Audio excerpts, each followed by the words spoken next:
मध्य प्रदेश के विकास के नारे के साथ प्रदेश सरकार रेलवे को भी मजबूती प्रदान कर रही है। बात अगर भारतीय रेल की करें तो हाल ही में आई सर्वे रिपोर्ट में यह खुलासा हुआ है कि देश भर में सबसे सुंदर रेलवे स्टेशन मध्य प्रदेश में है। भारतीय रेल द्वारा जारी की गई सर्वे रिपोर्ट में पश्चिम मध्य रेल जोन देश भर में स्टेशनों और रेल सुविधाओं को बढ़ावा देने के मामले में पहले पायदान पर कायम है। शनिवार को शनि अमावस्या के अवसर पर शनि मंदिरों में विशेष धार्मिक अनुष्ठान हुए। शनिदेव के दर्शनों और पूजन अर्चन के लिए मंदिर में श्रद्धालुओं का तांता लगा रहा।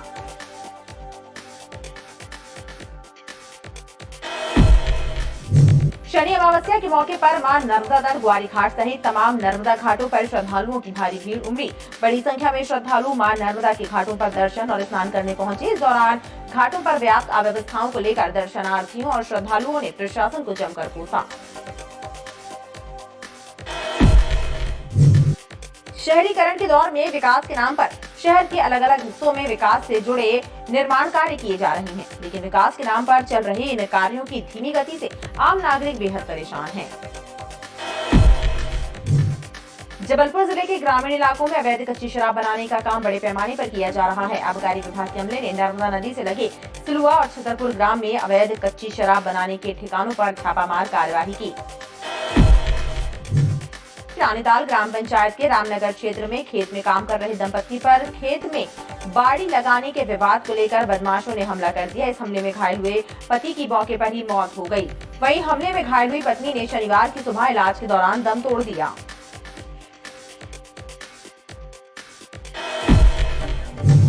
जबलपुर हाईकोर्ट के पास एक भिखारी की मौत हो गई। भिखारी की मृत्यु की सूचना स्थानीय लोगों ने पुलिस को दी, जिसके बाद पुलिस का अमला मौके पर पहुंच गया। बेलबाग थाना क्षेत्र ब्योहार बाग के पास नाले में एक युवक मृत हालत में मिला। स्थानीय लोगों ने घटना की जानकारी पुलिस को दी, जिसके बाद पुलिस का अमला मौके पर पहुंचा और युवक के शव को नाले से बाहर निकालने के बाद पोस्टमार्टम के लिए मेडिकल अस्पताल भेजा गया। रांची पुलिस ने क्षेत्र के 2 निगरानीशुदा बदमाशों को कट्टा कारतूस और चाकू के साथ गिरफ्तार किया है। दोनों आरोपी थाने में दर्ज चाकूबाजी के मामले में भी फरार थे। पुलिस घटना के बाद से ही इनकी तलाश कर रही थी। तिलवारा थाना क्षेत्र रमनगरा में रहने वाली एक महिला की संदिग्ध हालातों में उसके घर में ही मौत हो गई। महिला की मृत्यु की जानकारी मिलने के बाद तिलवारा पुलिस और मृतका के मायके पक्ष के लोग मौके पर पहुंचे। पुलिस ने महिला के शव को पोस्टमार्टम के लिए भेजा है।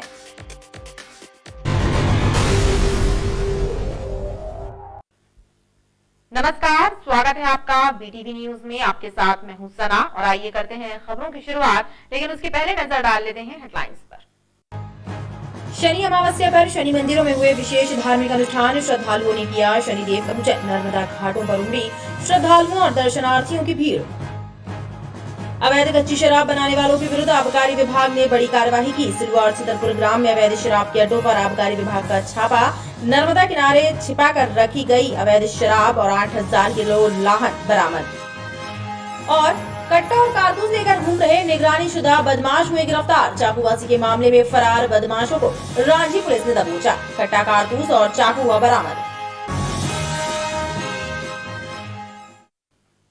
मध्य प्रदेश के विकास के नारे के साथ प्रदेश की सरकार रेलवे को भी मजबूती प्रदान कर रही है। बात अगर भारतीय रेल की करें तो हाल ही में आई सर्वे रिपोर्ट में यह खुलासा हुआ है कि देश भर में सबसे सुंदर रेलवे स्टेशन मध्य प्रदेश में है।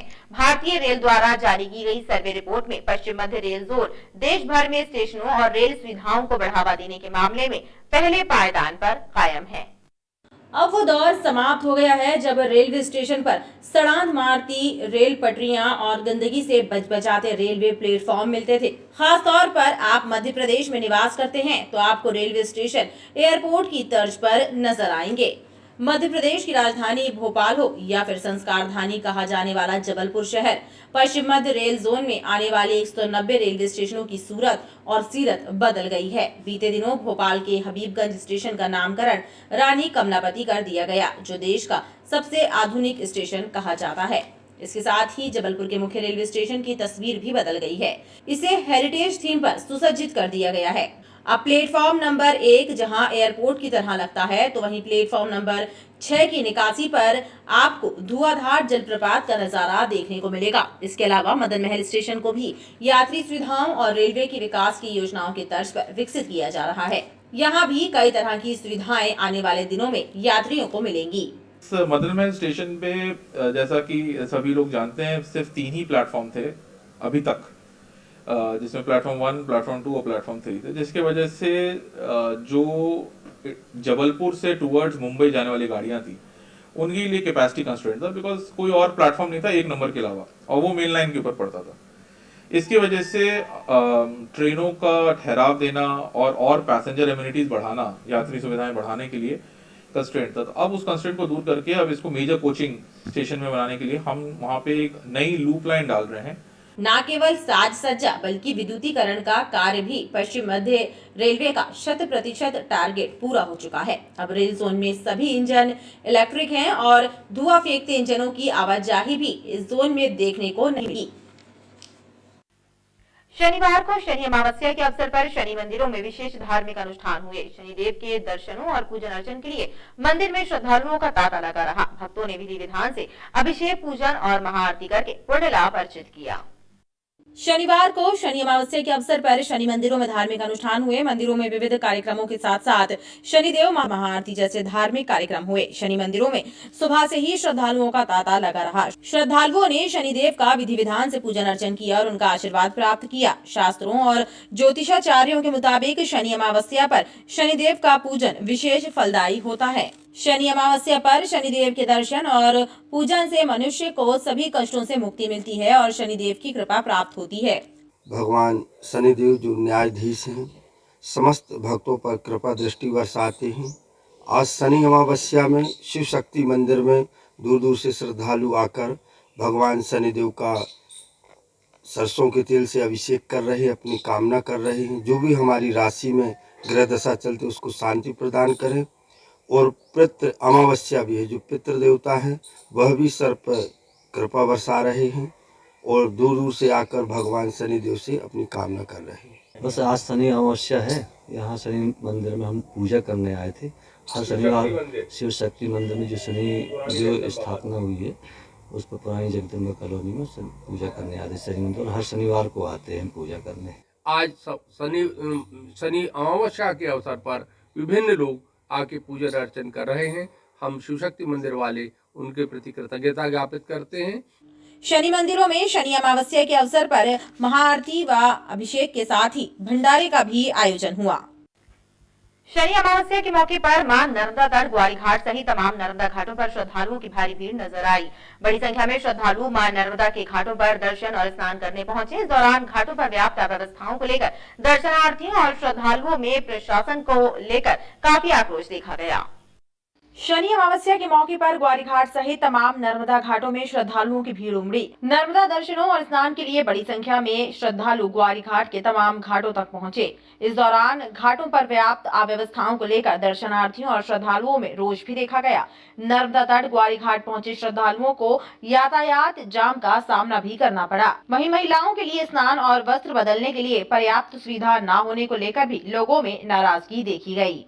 शनि अमावस्या का जो पर्व है बहुत महत्वपूर्ण है, जिसके बाद हमारे प्रशासन को यहाँ पे कोई देख रेख नहीं है। महिलाओं को नहाने की कोई व्यवस्था नहीं की गई है। गाड़ी की जो व्यवस्था है यहाँ पे न कोई खड़ा हो सकता है न कोई निकल सकता है। यहाँ पे इतनी अव्यवस्था है, ये जो नहाने के लिए माताओं बहनों के कपड़े बदलने का जो वो बना हुआ चैम्बर वो टूटे पड़े हुए हैं, उसका कोई रख रखाव नहीं है।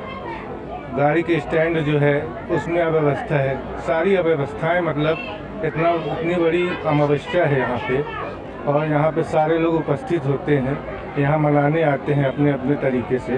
इतनी अव्यवस्थाएं हैं यहाँ प्रशासन के द्वारा, जिला प्रशासन के द्वारा, नगर निगम के द्वारा कोई भी व्यवस्था यहाँ पे नहीं की गई है। शनि अमावस्या के चलते ग्वारी घाट के उमा घाट सहित सभी घाटों पर श्रद्धालुओं ने नर्मदा दर्शन और स्नान कर पुण्य लाभ अर्जित किया। शहरीकरण के दौर में विकास के नाम पर शहर के अलग अलग हिस्सों में विकास से जुड़े निर्माण कार्य किए जा रहे हैं, लेकिन विकास के नाम पर चल रहे इन कार्यों की धीमी गति से आम नागरिक बेहद परेशान हो रहे हैं। शहर विकास और स्मार्ट सिटी के नाम पर शहर के अलग अलग हिस्सों में किए जा रहे विकास और निर्माण कार्य जनता के लिए तकलीफदेह साबित हो रहे हैं। इन निर्माण कार्यों की धीमी चाल और कार्यों में बढ़ती जा रही लापरवाही से लोगों की मुश्किलें बढ़ गई हैं। निर्माण कार्यों की वजह से बढ़ रहे प्रदूषण और धूल से लोगों के स्वास्थ्य पर भी प्रभाव पड़ रहा है। नागरिकों को सांस और दमे की बीमारियों का भी सामना करना पड़ रहा है। जहाँ भी आप जाएंगे काम इतना स्लो है ना कि आप लगेगा ही नहीं कि ऐसा लगे कितने साल बाद ये कंप्लीट हो पाएगा, कि ऐसा प्रोग्रेस में है। क्या मांग कर रहे हैं आप? कि जल्दी से हो, अच्छे सिस्टमेटिक तरीके से हो। लगते नहीं है कि काम चल रहा है। काम चल रहा है अलग दिख जाए तो वो इंसान को सेटिस्फाई है कि हाँ चलो कर चल रहा है, काम चल रहा है, तो इंसान कम से कम आदमी ये सोचेगा कि चलो ठीक है काम है, लेकिन कुछ हो ही नहीं रहा है। हर तरफ रोडें बन रही हैं, रोडों का काम चल रहा है, सीवर लाइन का काम चल रहा है, स्मार्ट सिटी के प्रोजेक्ट चल रहे हैं, कोई भी काम कंप्लीट नहीं हो पा रहा है। एक काम कंप्लीट करके वो निकलते हैं, दूसरा वाले खोदते चले जाते। चारों तरफ धूल ही धूल है। धूल होने से लोगों में प्रदूषण होने से क्या हो रहा है, लोगों को सांस की बीमारी हो रही है। सांस की बीमारी होने से क्या है कि यही सब मतलब क्या है कि लोगों को एडमिट होना पड़ रहा है, सब होना पड़ रहा है, दिमाग में असर पड़ रहा है लोगों के। उस कारण से अपन ये चाहते हैं कि काम जो चल रहा है वो कछुए की चाल से चल रहा है। काम जो भी हो थोड़ा तेजी से हो। शहर की जनता निर्माण कार्यों की धीमी गति से परेशान है। लोगों ने प्रशासन से निर्माण कार्य की गति बढ़ाने और कार्यों को समय पर पूरा करने की मांग की है। जबलपुर जिले के ग्रामीण इलाकों में अवैध कच्ची शराब बनाने का काम बड़े पैमाने पर किया जा रहा है। आबकारी विभाग के अमले ने नर्मदा नदी से लगे सिलवा और छतरपुर ग्राम में अवैध कच्ची शराब बनाने के ठिकानों पर छापा मारा। इस कार्यवाही के दौरान छिपा कर रखा गया करीब 8000 किलो महुआ लाहन और अवैध कच्ची शराब बरामद की गई। जबलपुर जिले के ग्रामीण इलाकों में अवैध कच्ची शराब बनाने का कार्य बड़े पैमाने पर किया जा रहा है। शासन प्रशासन की तमाम कोशिशों के बाद भी अवैध कच्ची शराब बनाने वाले लोग सक्रिय हैं। आबकारी विभाग के अमले ने शनिवार को नर्मदा नदी से लगे सिलवा घाट और छतरपुर ग्राम में अवैध कच्ची शराब बनाने के ठिकानों पर छापामार कार्यवाही की। इस दौरान झाड़ियों के बीच ड्रमों में भरकर रखा गया करीब 8000 किलो महुआ लाहन बरामद किया गया। इस दौरान कच्ची शराब भी बरामद की गई। आबकारी विभाग ने लाहन के सैंपल एकत्र करने के बाद लाहन को मौके पर नष्ट करने की कार्यवाही की। सबसे पहले जो है तो सिलवा के मेला घाट पे दबिश दी गई, जहां पर झाड़ियों में और नर्मदा के किनारे 7-8 ड्रम महुआ के लाहन बरामद किया गया है, जिसे सैंपल लेकर के मौके पर नष्ट किया गया। इसके बाद छतरपुर में दबिश दी गई, वहां पर भी नर्मदा के तट पर 8 से 10 ड्रम जो है तो बरामद किए गए हैं। महुआ लाहन और कच्ची शराब कम से कम 25 लीटर बरामद की गई है। कुल महुआ लाहन दोनों जगह का मिलाकर के लगभग 8000 किलोग्राम के आसपास है और शराब जो है तो 25 लीटर कच्ची शराब है और अज्ञात आरोपियों के विरुद्ध जो है तो मामला दर्ज कर पतासाजी की जा रही है। आबकारी विभाग ने इस मामले में अज्ञात लोगों के विरुद्ध आबकारी एक्ट का प्रकरण दर्ज किया है। आबकारी का अमला अवैध कच्ची शराब बनाने वालों की पतासाजी कर रहा है। गोसलपुर थाना क्षेत्र की रानीताल ग्राम पंचायत के रामनगर क्षेत्र में खेत में काम कर रहे दंपति पर खेत में बाड़ी लगाने के विवाद को लेकर बदमाशों ने हमला कर दिया था। इस हमले में घायल हुए पति की मौके पर ही मौत हो गई थी, जबकि वहीं हमले में घायल हुई पत्नी ने शनिवार की सुबह इलाज के दौरान मेडिकल अस्पताल में दम तोड़ दिया। खेत में बाड़ी लगाने के विवाद को लेकर गोसलपुर के रामपुर गांव में बदमाशों ने खेत में काम कर रहे लाला कोल और उसकी पत्नी वर्षा कोल पर शुक्रवार की शाम धारदार हथियारों से हमला कर दिया था। इस घटना में लाला कोल की मौके पर ही मौत हो गई थी। वहीं उसकी पत्नी वर्षा को इलाज के लिए मेडिकल अस्पताल में भर्ती किया गया था, जहाँ इलाज के दौरान वर्षा की भी मौत हो गई। मम्मी गई थी खेत पापा को लेके, तो वो लोग रहे हैं जिनकी जगह थी, तो वो हमारी जगह में बाड़ी लगा रहे थे। तो हमारी मम्मी पापा मना कर रहे थे कि अपने खेत पे लगाओ, तो वो बोल रहे थे नहीं हम यहीं से बाड़ी लगाएंगे। तो हमारे मम्मी पापा कह रहे थे कि नहीं तुम अपनी जगह से बाड़ी लगाओ, कहते नहीं हम मेड से लगाएंगे। फिर उनकी ज़मीन पीछे बातचीत हुई है तो हमारे मम्मी पापा को मारे हैं दीपू का जीजा। पुलिस ने मामले में हत्या का प्रकरण दर्ज करते हुए 2 आरोपियों दीपक उर्फ दीपू और आधारताल सुहागी निवासी उसके जीजा दीपक कोल को गिरफ्तार कर हत्या में उपयोग की गई कुल्हाड़ी भी बरामद की है। पुलिस पति पत्नी की हत्या करने वाले दोनों आरोपियों को न्यायालय में पेश कर रही है। जबलपुर हाईकोर्ट के पास एक भिखारी की मौत हो गई। भिखारी की मृत्यु की सूचना स्थानीय लोगों ने पुलिस को दी, जिसके बाद पुलिस कामला मौके पर पहुंच गया। पुलिस ने भिखारी के शव को पोस्टमार्टम के लिए भेजा है ताकि उसकी मृत्यु का कारण स्पष्ट हो सके। जबलपुर हाईकोर्ट की दीवार से लगे फुटपाथ पर गुजर बसर करने वाले एक भिखारी की मृत्यु हो गई। स्थानीय लोगों और राहगीरों ने भिखारी की मृत्यु की जानकारी सिविल लाइन थाना पुलिस को दी, जिसके बाद पुलिस कामला मौके पर पहुंचा। और पुलिस ने भिखारी के शव को पोस्टमार्टम के लिए भेजने के बाद मामले में मर्ग कायम किया है। भिखारी की मौत कैसे हुई, इसका स्पष्ट कारण पोस्टमार्टम रिपोर्ट के बाद ही सामने आएगा, लेकिन ऐसी आशंका व्यक्त की जा रही है कि पिछले 2 दिनों से अलाव का इंतजाम नहीं किया गया। ऐसे में ये माना जा रहा है कि खुले आसमान के नीचे रहने वाले भिखारी की मौत संभवतः ठंड की वजह से हुई है। 12 बजे हमको सूचना प्राप्त हुई थी कि हाईकोर्ट की दीवार से लगा हुआ एक व्यक्ति मृत अवस्था में पड़ा हुआ है। पहले भी इसे कई बार भीख मांगते हुए इस चौगड्ढे में देखा गया था, तो अभी मृत पड़ा हुआ है। तो सूचनाकर्ता इमरान की सूचना पर हमने मार्ग कायम किया है और अभी जांच की जा रही है इसकी। बेलबाग थाना क्षेत्र ब्योहार बाग के पास नाले में एक युवक मृत हालत में मिला। स्थानीय लोगों ने घटना की जानकारी पुलिस को दी, जिसके बाद पुलिस कामला मौके पर पहुंचा और युवक के शव को नाले से बाहर निकालने के बाद पोस्टमार्टम के लिए मेडिकल अस्पताल भेजा। बेलबाग थाना क्षेत्र ब्योहार बाग पांडे अस्पताल के पास नाले में एक युवक मृत हालत में मिला। स्थानीय लोगों से मिली जानकारी के बाद मौके पर पहुंची बेलबाग पुलिस ने युवक का शव नाले से बाहर निकाला। परिजनों ने मृतक की शिनाख्त राजू उर्फ ओम प्रकाश रैकवार के रूप में की। पुलिस ने बताया कि मृतक राजू उर्फ ओम प्रकाश के शरीर पर चोट के कोई निशान नहीं पाए गए हैं। वह अत्यधिक शराब का सेवन करता था और ऐसा प्रतीत होता है कि शराब के नशे में नाले में गिर जाने के कारण उसकी मौत हुई है। पेट्रोलिंग के साथ पहुंचकर देखा नाले में, पांडे अस्पताल के बाजू में एक नाला, वहां जाके पहुंचकर देखा तो एक व्यक्ति नाले में डला हुआ मिला। उसको बाहर निकलवाया गया तो मृत अवस्था में मिला। उसके परिजन भी वहां पर आ गए, बताया कि अत्यधिक शराब पीता था। उसकी पत्नी भी 15 साल करीब पहले उसको छोड़ के जा चुकी, क्योंकि एडिक्ट था, शराब पीने का आदी था। नाले में गिरने से उसकी डेथ हो गई। उसकी मर्ग कायम कर जाँच में लिया गया। क्या नाम है और कहाँ रहता है? वो उसका नाम है राजू बोलते हैं, ओम प्रकाश रैकवार, कांचघर का रहने वाला है। पुलिस ने शव को पोस्टमार्टम के लिए भेजा है, वहीं मर्ग कायम कर घटना की जांच शुरू कर दी है।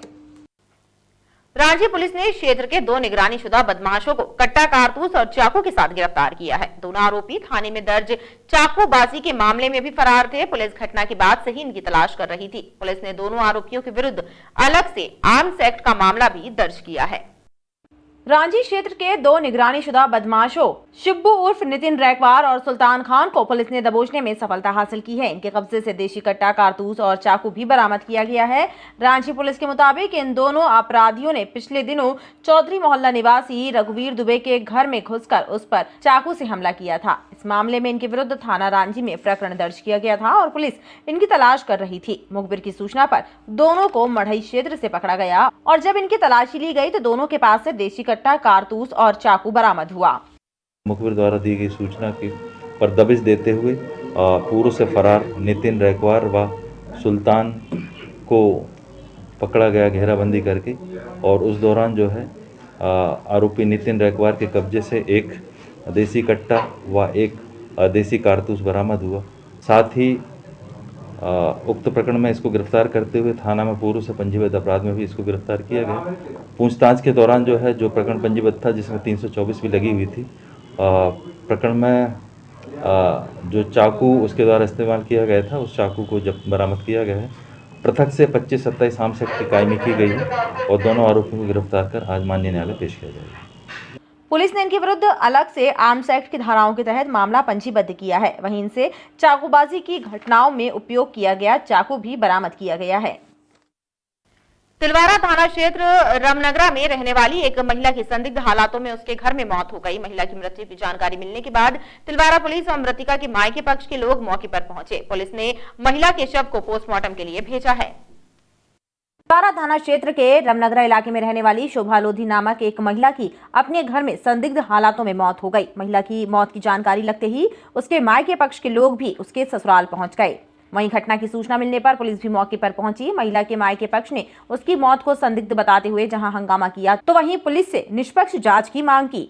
हमारे पास 3-3:30 बजे फोन गया था। संदेश नाम है उसका, 12-13 साल का लड़का है। कि तो मौसी जल्दी आ जा, फांसी लगा लई ऐसे इतनी बात करी और काट दे फोन। पूरे घर वालन से पूछे तो उनने कच्चू जवाब नहीं दो। पूछे कि मारी की पीट की का करी, कच्चू तो करी हुआ कैसे मर गई तो कच्चू नहीं बताए। सब के सब बाहर रहे। उनकी नंद लड़ी है बड़ी वाली। पुलिस ने मृतिका का शव पोस्टमार्टम के लिए भेजा है और मामले में मर्ग कायम कर लिया है। मामले की गंभीरता को देखते हुए पुलिस ने शव और घटनास्थल का एफएसएल टीम से परीक्षण कराया। महिला के गले पर निशान होने की बात सामने आई है। चुरी में ये शोभा लोधी का शव निरीक्षण किया गया है और पीएम के लिए भिजवा दी गई है बॉडी। गले में इनकम्प्लीट लिगेचर मार्क जैसे निशान दिख रहे हैं और पीएम के बाद ही क्लियर हो पाएगा कि कॉज ऑफ डेथ क्या है। पुलिस अब महिला की पोस्टमार्टम रिपोर्ट का इंतजार कर रही है ताकि मृत्यु का कारण स्पष्ट हो सके। फिलहाल मामले की जांच की जा रही है और खबरों का सिलसिला लगातार जारी रहेगा। आप देखते रहिए BTV न्यूज।